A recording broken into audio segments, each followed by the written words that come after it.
আকৌ নতুন সময় হ'ব, ৰিক্ত বাসনা পূৰ্ণ হ'ব, আন্ধাৰ নিশা গজি উঠা আশা নতুন বেলিয়ে পোহৰাব,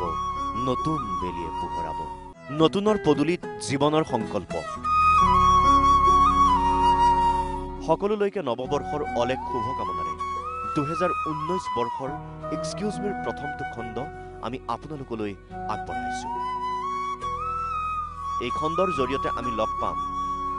অসমৰ বিভিন্ন ক্ষেত্ৰত জড়িত হৈ থকা কেইগৰাকীমান বিশেষ ব্যক্তি। মই এনেকুৱা এগৰাকী লেখিকা ঔপন্যাসিকৰ ওচৰলৈ আহিছোঁ, যাৰ নাম কোৱাৰ আগতে মই ক'ব বিচাৰিছোঁ তেওঁৰ লিখনিৰ কেইটামান স্বনামধন্য নামৰ কথা। হৃদয় এক বিজ্ঞাপন, নাহৰৰ নিৰিবিলি চাহ, কাঞ্চন, এই নামবোৰ সকলোৰে হৃদয়ত স্থাপন কৰিছে লিখনিৰ জৰিয়তে। অনুভৱবোৰ যেতিয়া তুলিকাৰে লিখি মানুহৰ মাজলৈ আগবঢ়াই দিয়ে, সেই তুলিকাৰে লিখা লিখনিবোৰ হৃদয়ংগম কৰি যি অনুভৱৰ সৃষ্টি হয় পাঠক সমাজৰ মাজত, সেই অনুভৱেৰে সেইগৰাকী লেখিকাৰ পৰিচয় হৈ পৰে আৰু মানুহৰ মাজলৈ সেই পৰিচয়েৰে মহানুভৱতাৰে আগবাঢ়ি যায়। মই আজি অনুৰাধা শৰ্মা পূজাৰী বাইদেউৰ ওচৰলৈ আহিছোঁ আৰু আপোনালোকৰ সৈতে একেলগে কথা পতাই দিবলৈ আহিছোঁ, এক্সকিউজ মি বুলি মাতিবলৈ, নৱবৰ্ষৰ শুভেচ্ছা জনাবলৈ। মই পোনপ্ৰথমে স্বাগতম জনাইছোঁ বাইদেউক, আৰু নৱবৰ্ষ 2019 বৰ্ষৰ প্ৰথম পহিলা দেওবাৰটোতে মই আপোনাক অশেষ শুভকামনা জ্ঞাপন কৰিছোঁ। মই শুভকামনা জনাইছোঁ সকলোকে, তোমালৈ সকলোলৈকে। এক্সকিউজ মিটোত মোৰ আৰু ভাল লাগিছে কি, তুমি দুবাৰমান অকণমান সময়মতে ট্ৰেফিক জামত আহিব নোৱাৰি তুমি অকণমান অপ্ৰস্তুত হৈ গৈছা, আৰু আহিয়ে তুমি মোক এক্সকিউজ মি বুলি কৈছা, আৰু মানে এইটো মানে কৈছে এক্সকিউজ মি, আৰু এইটোত মানে উপায় নাই আৰু এনেকুৱা হ'ল আৰু এক্সকিউজ মি। আৰু এক্সকিউজ মি সেইটো কাৰণে ভাল, মানে কি প্ৰতিটো দুখৰে এটা মানে সমাধান থাকে এক্সকিউজ মিৰ জৰিয়তে। হয়, নিশ্চয় নিশ্চয়। মানুহে ক্ষমা খুজিব পৰাটো আটাইতকৈ মহৎ গুণ, আৰু আমাৰ এইবিলাক ভেলুবিলাক নোহোৱা হৈ গৈছে লাহে লাহে। তাৰমানে কাৰোবাৰ প্ৰতি কৃতজ্ঞতাবোধ আৰু আমাৰ চৰিত্ৰই সলনি হৈ গৈছে। মইতো ভাবোঁ এতিয়া লাহে লাহে আমাৰ সমাজৰ চৰিত্ৰতকৈও ডাঙৰ কথা, ৰাজনীতিকৰ চৰিত্ৰ ইমান সলনি হৈছে, তাৰ লগে লগে সমাজ মানে বিভ্ৰান্ত হৈ গৈছে, যে মানে আমি কেনেকুৱা মানুহক আমি বিশ্বাস কৰোঁ, বা কেনেকুৱা মানুহে কেনেকৈ ৰং সলায়। গতিকে চৰিত্ৰবোৰ বেলেগ হৈ গৈছে, বেলেগ হৈ গৈছে, যিবিলাকে প্ৰতিশ্ৰুতি যিবোৰ দিয়ে সেইবোৰ নাৰাখে। গতিকে এই ভেলুবিলাক ইমান সলনি হৈছে, যিটো আগতে নাছিলে। আগতে মানুহে কথা দি কথা ৰাখে, আৰু বিশ্বাস যদি জন্মাব খোজে, মৰি তৰি কাম এটা যদি আমি কৰিম বুলি কাৰোবাক কথা দিলোঁ, যেনে তেনে কৰোঁ, সেই বিশ্বাসটো আমি ভংগ কৰিব নোখোজোঁ। এই মুখা বহুত হৈ গৈছে, মুখা বহুত। এতিয়া মানে ইমান বহুৰূপীৰ মাজত কোনখন আচল মুখ, সেইখিনি বিচাৰ কৰিবলৈ মানে অত্যন্ত মানে কঠিন হৈ পৰিছে। এই অনুভৱবোৰৰ কাৰণে মই আচলতে বাইদেউৰ ওচৰলৈ আহিলোঁ। এই অনুভৱবোৰ আচলতে মই পটককৈ বাটত ওলাই গ'লে, আমি যিহেতু ধেমালি কৰোঁ, মনৰ কথা বতৰাৰ মাজতে হাঁহিবলৈ চেষ্টা কৰোঁ, এটা অকৃত্ৰিম হাঁহি উলিয়াবলৈ চেষ্টা কৰোঁ। গতিকে সেই হাঁহি বিচাৰি পেলাই ঘূৰি ফুৰা মানুহসকলে যেতিয়া সমাজৰ ধামখুমীয়তাত, সমাজৰ কৃত্ৰিমতাবোৰৰ গ্ৰাসত পৰে, তেতিয়া কোঙা হৈ পৰে মনটো, আৰু হতাশাই চানি ধৰে। গতিকে এনেকুৱা সময়ত মই বাইদেউৰ পৰা সেই নিভাঁজ কথাবোৰ শুনিবলৈ আহিছোঁ, যিবোৰ কথাৰ মাজত বাইদেৱে বিভিন্ন সময়ত তুলিকা হাতত তুলি লয়, প্ৰতিবাদ কৰে, কেতিয়াবা আনন্দ দিয়ে, কাৰোবাৰ দুখৰ চকুপানীবোৰ জিলিকাই তোলে তুলিকাৰে। বাইদেউ, মই সেইকাৰণে আপোনাৰ ওচৰলৈ আহিলোঁ যে এই নতুন আহিলে, মই প্ৰথমতে সুধি ল'ব বিচাৰিছোঁ এই কথাটো, যে আপোনালোকৰ মনবোৰ যেতিয়া লেখিকা হওক, সংগীত শিল্পী হওক, প্ৰতিটো কলাৰ লগত জড়িত শিল্পী সত্তা থকা মানুহৰ মনটো সদায় নতুন নতুন নতুন নতুন হৈ থাকে। কিন্তু তথাপি যেতিয়া শৰৎ আহে, শেৱালি ফুলে, বসন্ত আহে, প্ৰতিটো ঋতুৱে নতুনত্ব এটা আনি দিয়ে। এই নতুন বছৰ আহিছে বুলি কৈছে, কেলেণ্ডাৰখন আপোনাৰ ঘৰত হয়তো সলাইছে, তেতিয়া আপোনাৰ মনটো কেনেকুৱা লাগি থাকে? খুব ভাল লাগে। নতুন বছৰ এটা অহা মানে এটা সময় সলনি হৈছে, সময় সলনি হোৱা ইংগিত। কিন্তু সময় সলনি হৈছে কেলেণ্ডাৰৰ পাতত, কিন্তু তাৰ লগত যদি আমি নতুনবিলাক আদৰিবলৈ গৈ মই এঠাইত লিখিছোঁ সেইকাৰণে আমি পুৰণিবিলাক কিন্তু পাহৰিব নালাগে আমি মানে পুৰণিক লগত লৈ আমি নতুন বিচৰা উচিত কাৰণ যদি পুৰণিক আমি লগত নলওঁ আমি যদি বিশ্বাস কৰোঁ কেৱল নতুনলৈকে চাই থাকোঁ যিটো কাৰণে আমি বহুত ক্ষেত্ৰত দেখিছোঁ যে মা দেউতাবিলাকক আমি বহুতক দেখিছোঁ যে মা দেউতাৰ প্ৰতি শ্ৰদ্ধাবোধ নাইকিয়া হৈ গৈছে পিতৃ মাতৃৰ প্ৰতি শ্ৰদ্ধাবোধ নাই তেওঁলোকে উঘৰি কৰি এৰি দিছে এইবিলাক আচলতে একোটা ভেলু মানে এটা মূল্যবোধ এই মূল্যবোধবিলাক আচলতে পুৰণি হৈ কেতিয়াও নাযায় আৰু যদি আমি ভাবোঁ যে পুৰণিবিলাক এৰিব লাগে তেতিয়াহ'লে কিন্তু আমি আমাৰ ককা আজো আইতা আজো ককা মা দেউতা সকলোকে এৰিব লাগিব আৰু সেইটো যদি যি কৰে সেইটো জাতি হিচাপেও জীয়াই নাথাকে আৰু নহয় নিজকে জাতিটো নাথাকে মানুহ হিচাপে নিজৰ ওচৰত নিজে হেৰাই গ'লোঁ আমি আৰু আমি যে মানুহ হয়নে নহয় সেই কথাটো নিজক প্ৰশ্ন কৰিব লাগিব প্ৰথম মই মানুহ হয়নে নহয় বাইদেউ যিহেতু লিখনিৰ লগত জড়িত সংবাদ মাধ্যমৰ লগতো জড়িত স্বাধীনৰ লগত আপুনি ওতঃপ্ৰোতভাৱে জড়িত হৈ আছে মই 2018 বৰ্ষলৈ যদি এবাৰ ভটিয়াই চাওঁ তেনেহ'লে যদি আপোনাক সোধোঁ যে 2018 বৰ্ষত বিভিন্ন ঘটনা পৰিঘটনা আমাৰ মাজত সমষ্টি হৈ গৈছে তাৰ ভিতৰত আপোনাৰ যিটোৱে ক্ৰিয়া প্ৰতিক্ৰিয়া কৰি আছে মনত যে বেয়া লগা আৰু ভাল লগা কিবা উল্লেখ কৰিব পৰা আপোনাৰ পটককৈ আহে নেকি মনলৈ যে যিটোৱে আপোনাক বৰ দুখ দিলে বা লিখনিটো আপুনি লিখিছে আৰু যিটোৱে আপোনাক খুব আনন্দ দিছে আপুনি লিখনিটো আনন্দ দিয়াৰ ভিতৰত মই দুটা ঘটনা কওঁ এক হ'ল ভিলেজ ৰকষ্টাৰ আৰু এক হ'ল হিমা দাস এই খুব আনন্দ দিছে কাৰণ আমি ভাবোঁ যে চহৰ বা গুৱাহাটী কেন্দ্ৰিক মহানগৰ কেন্দ্ৰিক চহৰ কেন্দ্ৰিক ইমান সা সুবিধা দিয়া হয় যিটো কাৰণে মানুহ উঠি আহে বিভিন্ন ঠাই এৰি গুৱাহাটীত বসবাস কৰিবলৈ আহে ল'ৰা ছোৱালীৰ কাৰণে কাৰণ ভাবি লয় যে আমি ইয়াত থাকিলেহে সেইখিনি উন্নতি হ'ব কিন্তু তেওঁলোকে দেখুৱাই দিলে আচলতে কৰ্মহে আচল কথা স্থান আচল কথা নহয় গতিকে সেই কথাটো মোৰ খুব ভাল অনুভৱ আৰু বেয়া অনুভৱৰ ভিতৰত মই অত্যন্ত কষ্ট পাই আছোঁ আমি যেতিয়া 79 চনৰ পৰা আমি বিদেশী বহিষ্কাৰ আন্দোলনৰ লগত জড়িত আছিলোঁ তেতিয়াৰ পৰা আমি বিদেশী বহিষ্কৰণ আন্দোলন তেতিয়াৰ পৰা কৰিছোঁ আজি কিমান বছৰ হৈ গ'ল আজি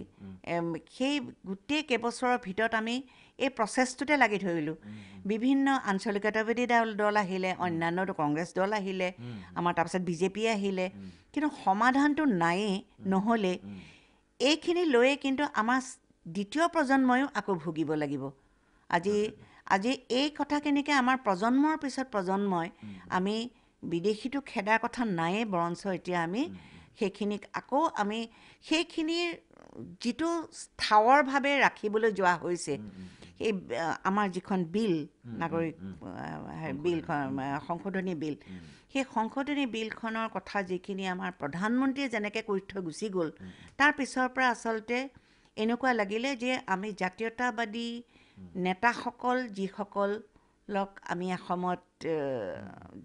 জাতীয় স্বাৰ্থৰ কাৰণে কাম কৰিছে বুলি ভাবিছিলোঁ সেইসকলৰ প্ৰতি সকলোৰে আস্থা শেষ হৈ গৈছে এনেকুৱা হৈ গৈছে আমি এতিয়া কাক বিশ্বাস কৰিম গতিকে এইটো কিজানি আটাইতকৈ দুখৰ মুহূৰ্ত সকলো সময়তে আমিতো সকলো সময়তে গৈ ৰাস্তাত চিঞৰিবগৈ নোৱাৰোঁ কিন্তু ইমানবোৰ মানুহৰ প্ৰতিবাদক আওকাণ কৰাটো এইটো এটা মংগলকাংক্ষী মানে চৰকাৰটো হ'বই নোৱাৰে আৰু তাতকৈও ডাঙৰ কথা যিসকলে যি জাতীয়তাবাদী এজেণ্ডা লৈ পেলাই যিসকলে নেতা মন্ত্ৰী হ'ল আৰু যি চামিল হ'ল সেই দলত সেই সকলোবোৰে চৰিত্ৰ একে এতিয়া দেখিছোঁ যে তেওঁলোক আচলতে আমাৰ কাৰণে চিন্তা কৰা মানুহ নহয় এই বিশ্বাসঘাতকতাটো আমাৰ অকণমান বৰ কষ্ট হৈছে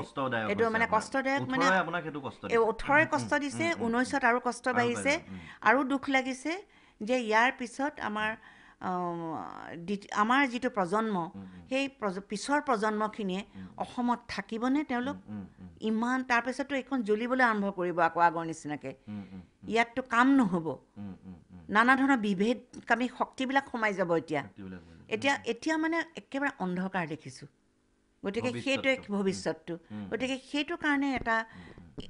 নাজানো ইয়াৰ পৰা আমি যিমান পাৰোঁ সোনকালে আমি ওলাই আহিব পাৰিলে ভাল পৰিত্ৰাণ পাবৰ কাৰণে আমি যত্ন কৰা উচিত আৰু সেইখিনি ৰাজনৈতিকভাৱে নহ'লে আমি নোৱাৰোঁ আমাৰ কাৰণ ইমান প্ৰতিবাদখিনিক যেতিয়া আওকাণ কৰিছে আমি এইটো ৰাজনৈতিকভাৱেই কৰিব লাগিব কামখিনি গতিকে ই এটা বৰ দুখজনক কথা এক্সকিউজ মিত আজি অলপ গম্ভীৰ কথা পাতি দিছোঁ সমাজৰ কথা পাতিবলৈকে আমি ওলাই আহোঁ কাৰণ প্ৰতিগৰাকী মানুহ লগত যেতিয়া আমাৰ থাকে সেই মানুহবোৰ আমাৰ সমাজৰ একো অংগ আৰু এই অংগবোৰৰ কথা সপক্ষে অংগবোৰৰ ভৱিষ্যতক লৈ যেতিয়া আমাৰ কথা পাতি আছোঁ আৰু এক্সকিউজ মিয়ে আজি এটা নতুন ৰূপ পাইছে বাইদেউক লগ পাই আমি খুব আনন্দিত হৈছোঁ আৰু বাইদেউৰ মনত ক্ৰিয়া প্ৰতিক্ৰিয়া হৈ থকা ঘটনাবোৰ যিদৰে লিখিবলৈ লয় সেই কলমটো আজি মুখেৰে উপস্থাপন কৰিছে সেই কথাবোৰ পাতি থকাৰ মাজতে বাইদেউক মই আকৌ এক্সকিউজ মিলৈ লৈ যাব বিচাৰিছোঁ এক্সকিউজ মি বহু ব্যস্ততাৰ মাজত কেতিয়াবা বাৰু চোৱা হয় নেকি সাঁথৰৰ কথাটো মই চাওঁ মানে এই বহুত পুৰণা মইতো এতিয়া আমিতো সাঁথৰ এতিয়া মানে হেৰি নকৰোঁ প্ৰেক্টিচ নকৰোঁ কিন্তু সৰুতে আমি খুব মানে হৈছিলে যেনে মানে মাক জুতুলি পুতুলি পুতেক চকা টেকেলা জলকীয়াটো হয়নে তুমি এবাৰ সুধিছা তেনেকুৱা তাৰপিছতে হাবিত কাহে ওলাই প্ৰথম সাঁথৰ হাবিত কাহে আমাৰ তাৰপিছত আকৌ সাঁথৰটো হেৰি টুইষ্ট কৰা হ'ল দেই আমাৰ পিছত আকৌ সেইটো এটা বেলেগ ধৰণৰ বনোৱা হ'ল মানে থটমট খুৱাবলৈ এইটো কোৱা হ'ল মানে কাৰোবাক সোধে হাবিত কাহে ওলাই নাহে কুঠাৰখন কি আৰু একদম কুঠাৰখন কি মানে ভাবি মানে একদম পগলাই হৈ যায়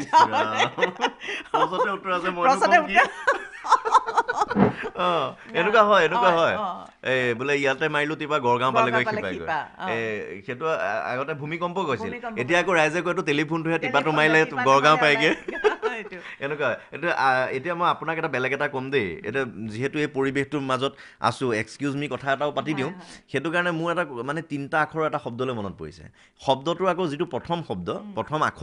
আখৰটোৱে মানে প্ৰশ্ন সোধাই কাম তাই আৰু তৃতীয় মিলি সি গৰম অনুভৱ কৰে যদি তৃতীয় মিলি যায়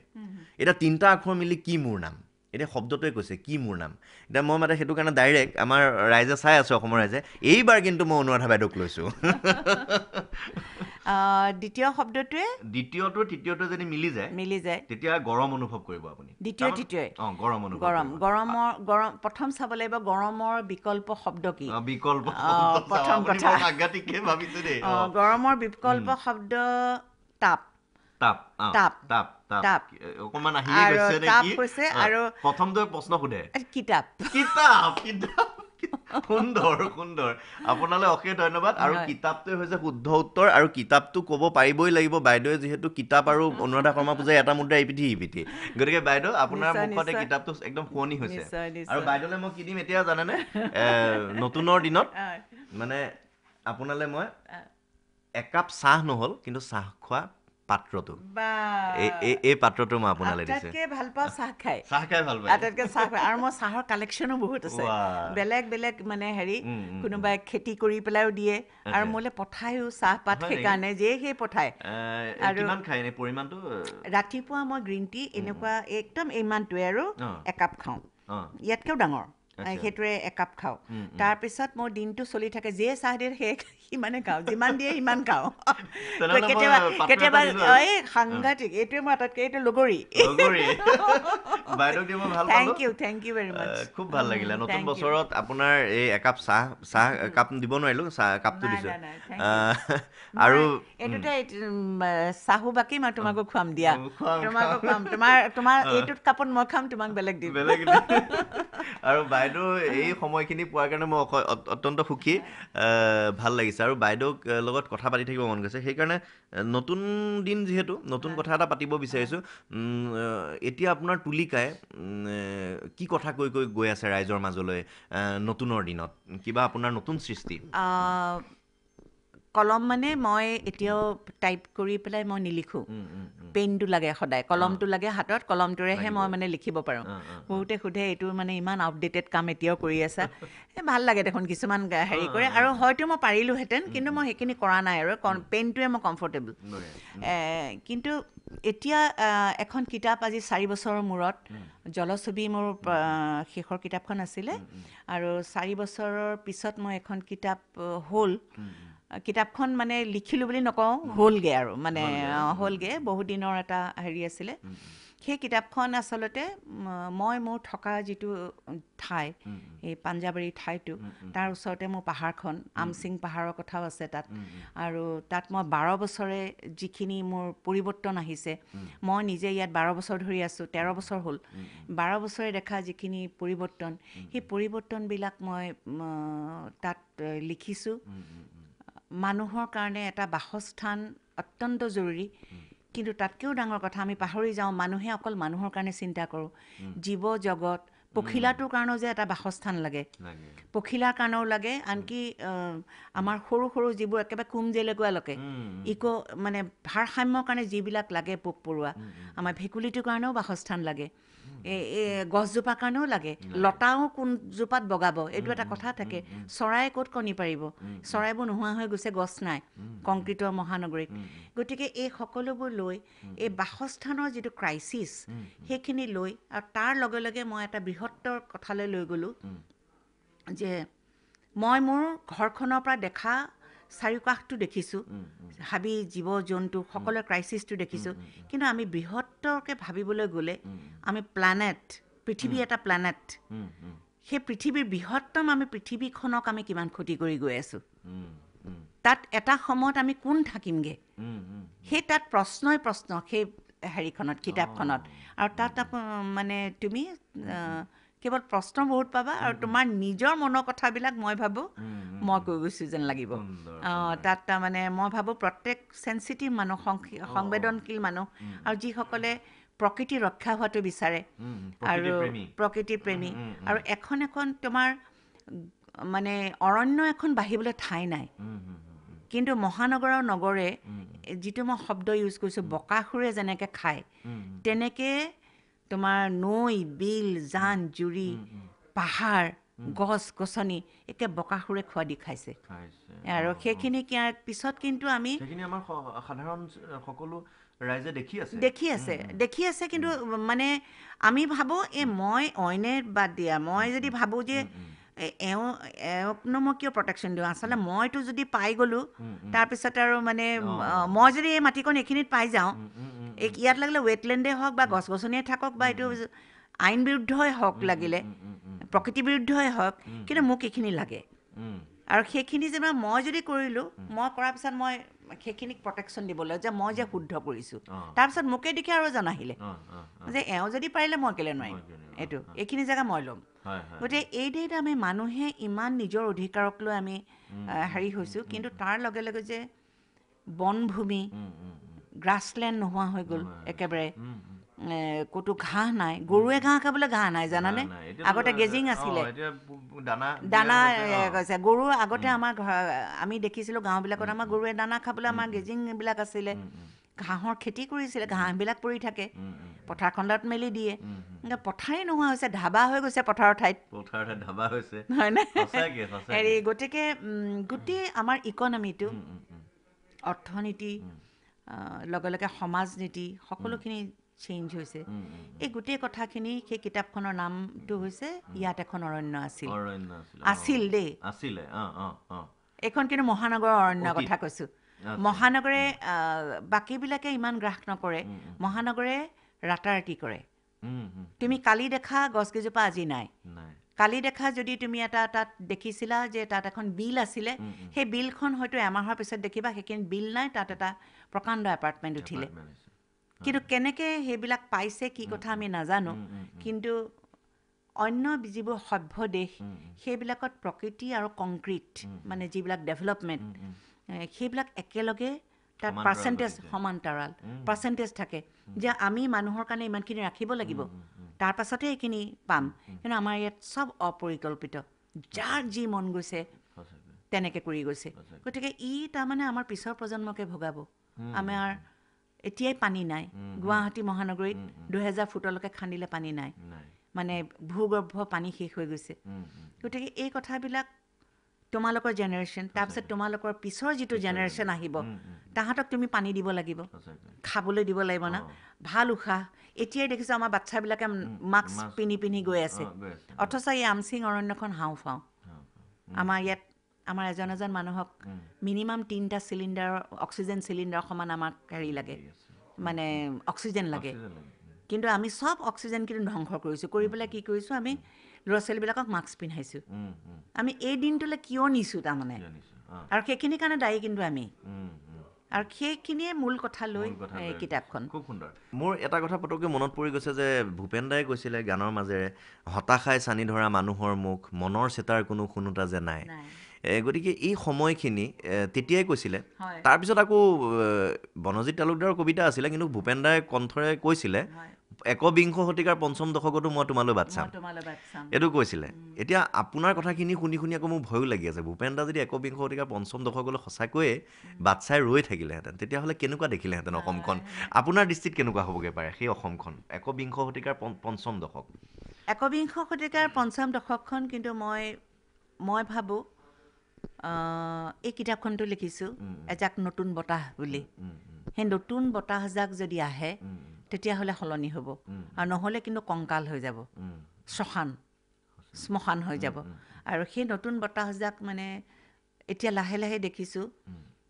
য়াং জেনেৰেশ্যন এটা আহিছে নতুন প্ৰজন্ম তাত বহুতখিনি কম পাৰ্চেণ্টেজ কিন্তু ইমান সচেতন ল'ৰা ছোৱালী পাইছোঁ যিবিলাকে তাৰমানে এনেকুৱা ধৰণৰ কাম কৰিবলৈ পালে তেওঁলোকে জীৱনটো আটাইতকৈ সাফল্য বুলি ভাবে নতুন প্ৰজন্মক লৈ আপুনি আশাবাদী মই বিৰাট আশাবাদী মই ভাবোঁ যে সেই প্ৰজন্মটো মই দেখি থকা যিখিনি প্ৰজন্ম যিবিলাকে ইতিবাচক কথা কৈছে যিবিলাকে পৃথিৱীখন ৰক্ষা কৰিব খুজিছে যিবিলাকে দুজোপা গছ কাটিলে পূৰা মানে কাজিয়া লাগি পেলাই তেওঁলোকে হুলস্থুল কৰি দিছে তেনেকুৱা ল'ৰা ছোৱালী মই পাইছোঁ তেওঁলোকে কাক ক'ব লাগে নাজানে কিন্তু একদম এটা হুলস্থুল কৰি দিছে গতিকে এই ল'ৰা ছোৱালীখিনি যেতিয়া স্পিৰিটটো দেখি যাওঁ লগে লগে মই সাংঘাতিক আশা আহে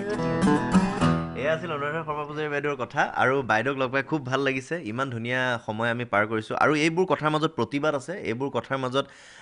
এটা চেতন মন আছে যি চেতনাৰে অনাগত দিনৰ কথা ভাবিছে চিন্তা কৰিছে আমাৰ অসমৰ ৰাইজক কিদৰে আপুনি নতুনৰ শুভেচ্ছা জনাব কিদৰে আপুনি আহি থকা প্ৰজন্মটোক উপদেশ দিব যে কেনেদৰে আগবাঢ়ি যাব লাগে মই উপদেশ দিব পৰা মানুহ নহয় কিন্তু মই এটাই কৈছোঁ সকলোকে যে পৰাপক্ষত মানুহে মানুহৰ প্ৰতি সহানুভূতিশীল হওক আৰু 2 নম্বৰ কথাটো হৈছে কৰ্মত বিশ্বাস ৰাখক আত্মমৰ্যাদা কৰ্ম আৰু সহানুভূতি এই 3টা বিষয় যদি মানুহ এজনে ভালকৈ সযত্নে ৰাখিব পাৰে তেতিয়াহ'লে নিজৰ ওচৰত নিজে নিকা হৈ থাকে আৰু নিজে বহুত কথাত নিজে জয়ী হ'ব পাৰে গতিকে মই ভাবোঁ যে এই কথাখিনি যদি মনত নতুন প্ৰজন্ময়ো ৰাখে কৰ্মত বিশ্বাস কৰে তেওঁলোকে যদি ইজি মানি ফালে নাযায় তেওঁলোকে নিজে লাগিলে যি ঘটক কামত কেতিয়াও লাজ নকৰক যি কামেই কৰক তেওঁলোকে আত্মমৰ্যাদা আছে বুলি ভাবে তেওঁলোকেতো চুৰ কৰা নাই গতিকে আত্মমৰ্যাদা থকা যিকোনো কাম শাৰীৰিক শ্ৰম হওক মানসিক শ্ৰম হওক কৰিবলৈ আৰম্ভ কৰক আৰু তাত আমি সকলোৱে উৎসাহ আৰু তেওঁক আটাইতকৈ সন্মান জনোৱাটো হওক যিজনে সঁচাকৈ শ্ৰম কৰি তেওঁ 2 পইচা অৰ্জন কৰিছে সেইখিনি আমি যদি সন্মান যেতিয়া পাই দিবলৈ লওঁ তেতিয়া পাই মই ভাবোঁ সমাজখন সলনি হৈ যাব খুব সুন্দৰ আৰু শেষত আমি বাইদেউৰ পৰা বিদায় ল'ম কথা পাতি থাকিব মন গৈছে কিন্তু বাইদেউৰ পৰা বিদায় তেনেকৈ নলওঁ বাইদেউৰ পৰা বিদায় ল'ম কেনেকৈ আমাৰ এক্সকিউজ মি এটা সঞ্জীৱনী শক্তি আছে এইটো হৈছে লাও পুলি লৰাই ৰুলোতো ৰাইজৰ ওচৰলৈ লৈ যাওঁ এতিয়া মই বাইদেউক লগ পাই যদি নকওঁ অসমৰ ৰাইজে ক'ব যে চবকে সোধে বাইদেউৰ সাহিত্য উপন্যাসৰ মানুহৰ কাৰণে নুসুধিলে চাগে মই বোলো নহয় বাইদেউৰ মাজতো আছে বাইদেউক মই কেতিয়াবা বজাৰ কৰিবলৈ যাওঁতেও লগ পাওঁ ইভিনিং ৱাক কৰোঁতেও লগ পাওঁ কেতিয়াবা গতিকে সেই মানে সাধাৰণ মানুহৰ মাজত অসাধাৰণভাৱে আছে বাইদেউ যদিও কিন্তু সাধাৰণ মন এটা লৈ আছে সেইটো কাৰণে বাইদেৱে মোক ক'ব শেষত লাও পুলি লৰাই ৰুলো লৰাই লফা বাইদেউ 3বাৰ কৈ দিব লাও পুলি লৰাই ৰুলো লৰাই লফা লাও পুলি লৰাই ৰুলো লৰাই লফা লাও পুলি লৰাই ৰুলো লৰাই লফা এই বাপৰে সুন্দৰ সুন্দৰ মই ভাবা নাছিলোঁ কিন্তু আপুনি এনেকৈ ক'ব পাৰিব বুলি মইহে কনফিউজন হৈ আছিলোঁ আগতে খুব কৰোঁ গৰিটিয়ে কয় শুনা টিক টিক টিক সময় গৈছে উৰি ঠিক ঠিক ঠিক সময়ৰ কথা কৈছে দেই আৰু আপুনি খুব সুন্দৰ কবিতাও মাতে মই খুব আবৃত্তি ধুনীয়া কৰে মই মোৰ সিহঁতকে আবৃত্তি মনত নাথাকে নাচালে নোৱাৰো নাচালে নোৱাৰো তথাপি এই এনেদৰে এই সাহিত্য উপন্যাস এই কথাবোৰৰ লগত আপোনাৰ জীৱনটো যেনেদৰে গৈ আছে এনেদৰে অসমৰ ৰাইজে লৈ থাকক অনুৰাধা শৰ্মা পূজাৰীৰ নামটো আমি যেনেদৰে কাঞ্চন পঢ়িলে মোৰ টোপনি ক্ষতি হয় মোৰ টোপনি ক্ষতি হোৱাটো এটা মানে আনন্দৰ কথা যে কাঞ্চন পঢ়ি টোপনি ক্ষতি হৈছে নাহৰৰ নিৰিবিলি চাহ পঢ়ি টোপনি ক্ষতি হৈছে শব্দ গাঁথনি এই গাঁথনিৰে এটা নতুন ছবি মনৰ মাজত জন্ম দিয়ে গতিকে বাইদেউৰ এই সৃজনীশীল শক্তিক সদায় এনেদৰে চিৰ নতুন হৈ থাকক নতুনৰ দিনত তাৰে কামনা কৰিছোঁ সকলো ৰাইজৰ হৈ আৰু বাইদেউৰ পৰা পুনৰ লগ পোৱাৰ আশাৰে বিদায় আৰু লৈছোঁ এটা কথা কৈছো মই প্ৰত্যেকখন কিতাপ লিখি মই প্ৰথম মেট্ৰিক পৰীক্ষাত বহাৰ নিচিনা লাগে মোৰ বৰ ভয় লাগি থাকে এতিয়াও প্ৰত্যেকটো শব্দ লেখাৰ পিছত যেতিয়া মানে ওলাই যোৱাৰ পিছত আকৌ ভয় লাগি থাকে মই আচলতে ভাল লিখা নাই নেকি গতিকে মোক এই কথাখিনি যে ক'লা যে এইবোৰ টোপনি ক্ষতি হৈ যায় সেইখিনি আজি আকৌ অকণমান টনিকৰ নিচিনা কাম কৰিলে তাৰমানে মই বেয়া নিলিখোঁ চাগে এনেকুৱা এই কথাটো ক'বই লাগিব আৰু মই এইটো কথা